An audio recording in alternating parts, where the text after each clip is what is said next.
Harding became an overnight star in China when he released his music video in 2012.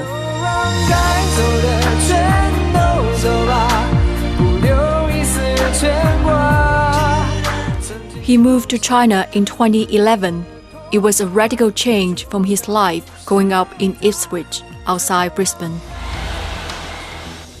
His online fame landed him a job as a TV presenter for a state broadcaster in China. A public WeChat account recently suggesting imports of Australian meat and agricultural products into China had been suspended caused concern among This is where it all began for me in China 10 years ago. In early 2020, when the coronavirus first hit China, Harry chose to stay in the country. I started getting some very suspect phone calls at all hours of the day. The first call was very shocking to me because the person on the other end of the phone basically just rattled off a list of personal details. They knew my address, my phone number, who I was living with. He said he was from the government, that he was close to the local Public Security Bureau. This is basically our entire conversation. The mysterious man contacted Harry via text. I got your information from the Foreign Affairs Department. I asked them to recommend friends who have some knowledge of China for their help. We hope foreign friends like you can help us. Over the years, Harry had made statements in support of the Chinese government on social media and on television. In December 2020, he openly backed a Chinese spokesperson who criticized Australia over reports of alleged war crimes. I was fairly well known for advocating better ties between China and Australia, so I presume they thought that might interest me. But just the way they were speaking to me and presenting themselves just made me feel as though it wasn't somebody that I wanted to be associated with, so I politely let them know that I wasn't interested. Shortly after the incident, he called his parents and told them what happened. I think they've contacted him and hoped that he might be a tool or a vehicle to achieve their own ends. This is completely blank. In late 2021, he was contacted again, this time by a woman called Susan. She claimed to work for a think tank in Shanghai and wanted Harry to write articles on political issues for her clients. No alarm bells had gone off for me at this point because it's really common for people to add each other on WeChat. They make plans to meet in person. There is a coffee shop near the TV station. Would it be convenient for you? Yeah, I stay near this place. So convenient for me. I arrived first, and then a man and a woman arrived. I was surprised because they looked to me like university students. Henry says the woman talked to him in Chinese, while the man observed. We started talking about what kind of content they wanted me to write. They had an iPad, and they brought up a web page on the iPad. The website was called New Eastern Outlook. In March 2022, the US classified it as a disinformation outlet run by Russia's Foreign Intelligence Service. 2 months later, the Australian government sanctioned the website. A lot of the content on that website was very anti-West, and I said to them, this is not the kind of stuff that I do.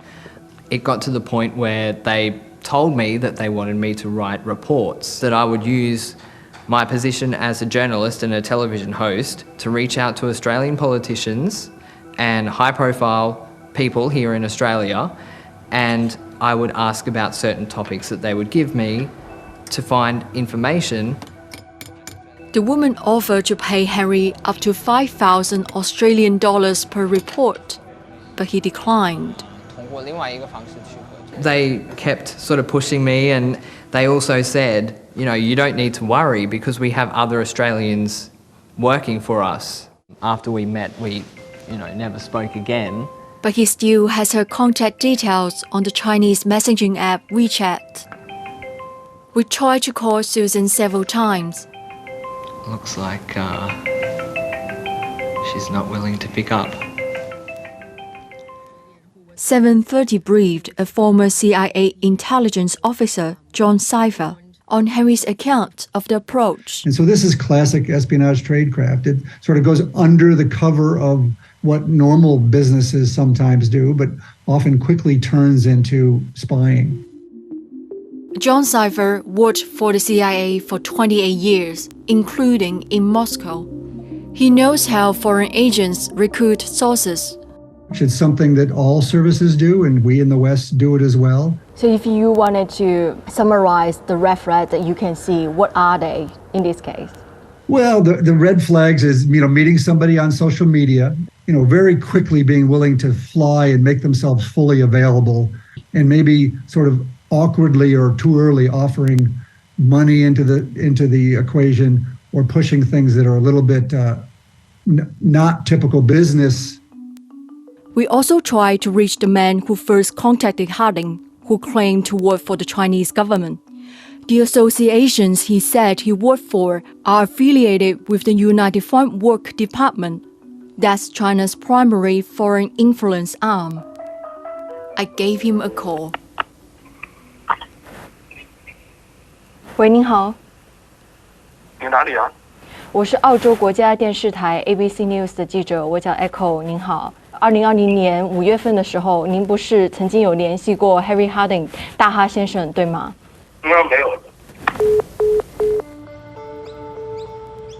Harry returned to Australia last November to study. He later told his parents the full story of what happened to him. Potentially it could have been catastrophic, depending upon what move Harry made, and I guess it hasn't sort of dawned until recent times. A New South Wales man has today been charged on one count of reckless foreign interference, contrary to Section 9. Last month, the Australian Federal Police arrested a Sydney businessman at his Bondi property. When I saw those media articles, my heart dropped because it was just describing exactly what I had experienced. I just thought, I have to report this. And I reported it twice, once at 11 o'clock at night, ASIO, the next morning, as soon as I woke up, the National Security Hotline. 7:30 asked ASIO and AFP to verify Harry Harding's story. Both agencies declined to comment. Henry says he's speaking out to warn other Australians living in China. I have a major concern that there could be Australians in China that inadvertently get involved in things like this and not know that it's illegal. It's possible that innocent people could get caught up in this on both ends. It's a dicey issue, and our governments need to do what they can to educate the public and try to be open and honest with them to the extent that they can.